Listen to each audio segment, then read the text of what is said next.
March is Endometriosis Awareness Month, and today we're going to talk about something that affects millions of women, but still isn't talked about enough. Endometriosis is not just bad cramps, it's not being dramatic, it's not exaggeration. It's a real condition that changes women's life. I know because I lived it.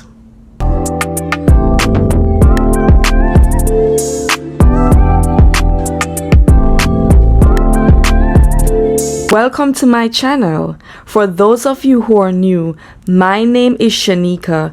I'm a mother, entrepreneur, master herbalist, and an author. My personal journey with endometriosis and ovarian cysts led me to adopt a plant-based vegan lifestyle and holistic practices, resulting in remarkable healing. This channel is dedicated to helping you achieve and maintain health naturally, whether that's through reversing diseases, learning about herbs and foods, or hearing real experiences from my own journey.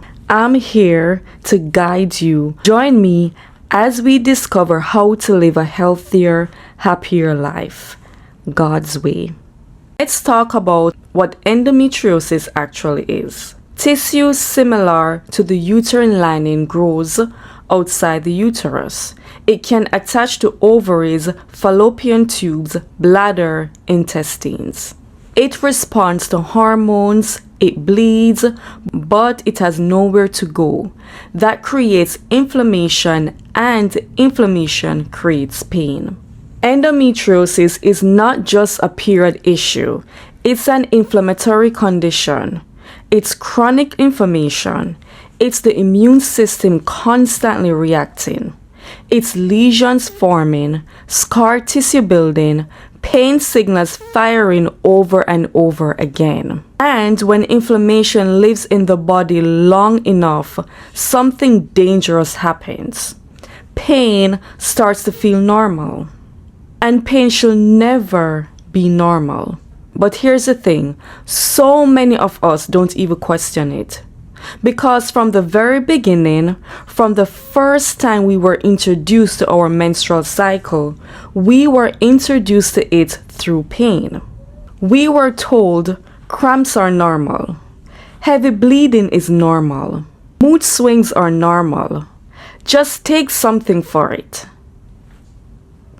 And if our mothers had painful cycles, if our sisters had painful cycles, if our friends were missing school because of cramps, then we grow up thinking this is just what being a woman feels like. But we don't think twice. We don't run to check it out.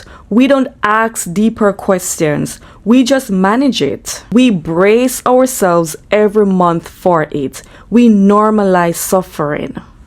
And I did the same thing. I thought it was normal. I thought, okay, this is just my cycle, until it wasn't manageable anymore. Until it got worse, until it became unbearable. When I say unbearable, I don't just mean cramps. I mean the fatigue, the inflammation, the pain outside of just my period, the ovulation pain, the PMS symptoms, the symptoms that started bleeding into my everyday life. Just because something is common does not mean it's normal. And just because many women are experiencing it does not mean it's healthy. We have been conditioned to endure it quietly. But chronic inflammation in the body is not something to ignore. Your body is not designed to live in constant distress. The moment we stop normalizing pain is the moment we start paying attention. Endometriosis is also estrogen dependent. Estrogen stimulates tissue's growth. So if estrogen is too high or progesterone is too low, or the body isn't detoxing estrogen properly, that imbalance can fuel the condition. And many women are walking around with something called estrogen dominance and don't even know it. Now let's pause there. Because when we hear estrogen dominance, sometimes it sounds complicated. But really, it just means estrogen is outweighing progesterone in the body. And what contributes to that? Stress. Chronic stress raises cortisol, and when cortisol is constantly elevated, it can disrupt progesterone levels. When progesterone drops, estrogen becomes dominant. The food we eat. Highly processed foods, excess sugar, inflammatory oils, they increase inflammation and can affect how the liver metabolizes estrogen. Gut health. If your digestion is sluggish, if you're constipated regularly, if your gut bacteria is imbalanced, estrogen that should be eliminated can get recirculated back into the body. And then there's our environment. Endocrine disruptors, plastic, synthetic fragrances, certain skincare products. These chemicals can mimic estrogen in the body. So now the body isn't just dealing with estrogen it naturally produces. It's also responding to estrogen-like chemicals from the outside. And when you zoom out and look at it, you start to see a pattern. When you look at other reproductive conditions, fibroids, PCOS, heavy bleeding disorders, each one has its own unique features. Many of them share similar underlying contributors. Hormonal imbalance, inflammation, stress, environmental exposures, gut dysfunction. They may look different on the surface, but underneath, some of the root imbalances overlap.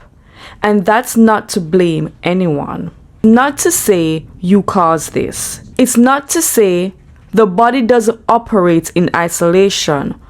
Our hormones are responding to our stress levels, our gut health, our food quality, our environment. So instead of looking at these conditions as random, we can begin looking at them as signals. Signals that something deeper may need support.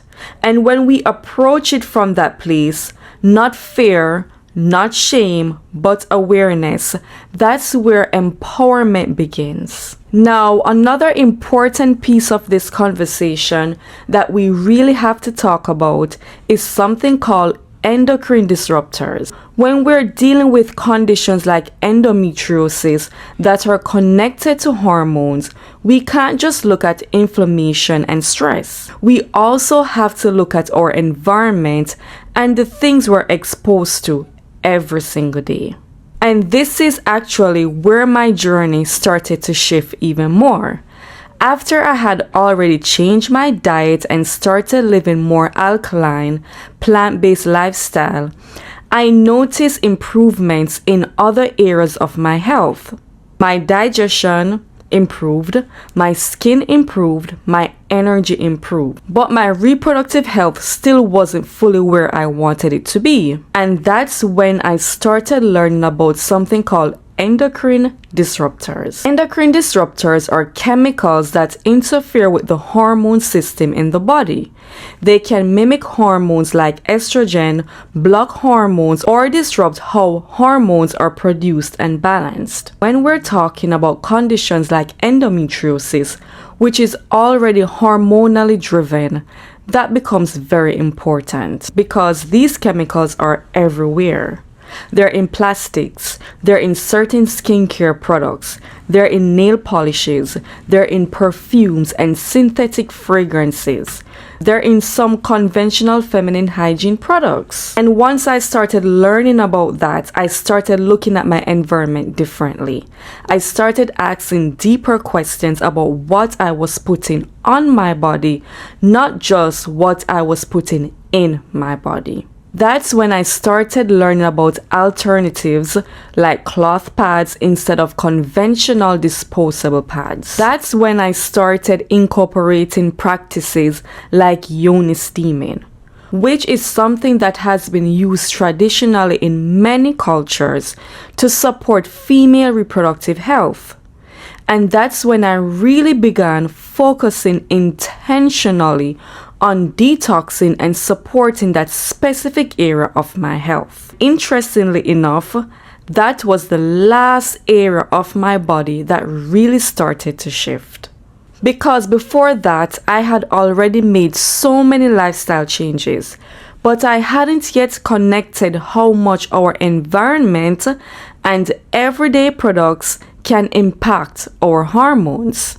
So once I started becoming more aware of endocrine disruptors, reducing my exposure, and really supporting my reproductive system more intentionally, that's when I began to see deeper changes. And that's actually one of the main areas I focus on now when I work with women.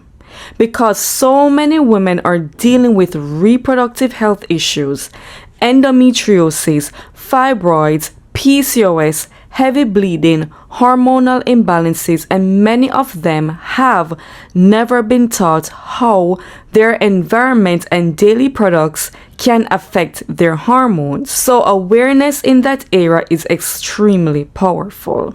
The gut and the liver also play a huge role in hormone balance. Your liver is responsible for helping detox excess hormones, including estrogen. So when estrogen has done its job in the body, liver helps process it so it can be eliminated. And then the gut plays its role as well. The gut helps move those hormones out of the body. But if the gut is sluggish, if the digestion is off, if someone is constantly constipated or dealing with gut imbalance, estrogen that was supposed to leave the body can actually get recirculated back into the bloodstream. So now the body is dealing with excess estrogen again. And when you start connecting these pieces, inflammation, hormones, gut health, the liver, the environment, you begin to realize that the body is not random. Everything in the body is connected. Your hormones are connected to your gut. Your gut is connected to the liver. Your liver is connected to detoxification. And all of it plays a role in how our bodies feel and function. And I share this not to overwhelm anyone, but to encourage you, because when you start understanding how the body works, you also start realizing something very important. Your body is not broken. Your body may be inflamed, it may be overwhelmed, it may be out of balance, but it is not broken. And when we begin supporting the body in the right areas, when we begin reducing inflammation, supporting our gut, supporting our liver, becoming aware of our environment, the body has an incredible ability to start moving back toward balance. If you're someone dealing with endometriosis or other reproductive health struggles, please hear this. Do not lose hope. Your body is always communicating with you, and understanding those signals is the first step toward real healing. If this conversation helped you, share it with another woman who needs it. Take care of your body, stay aware, and I'll see you in the next video.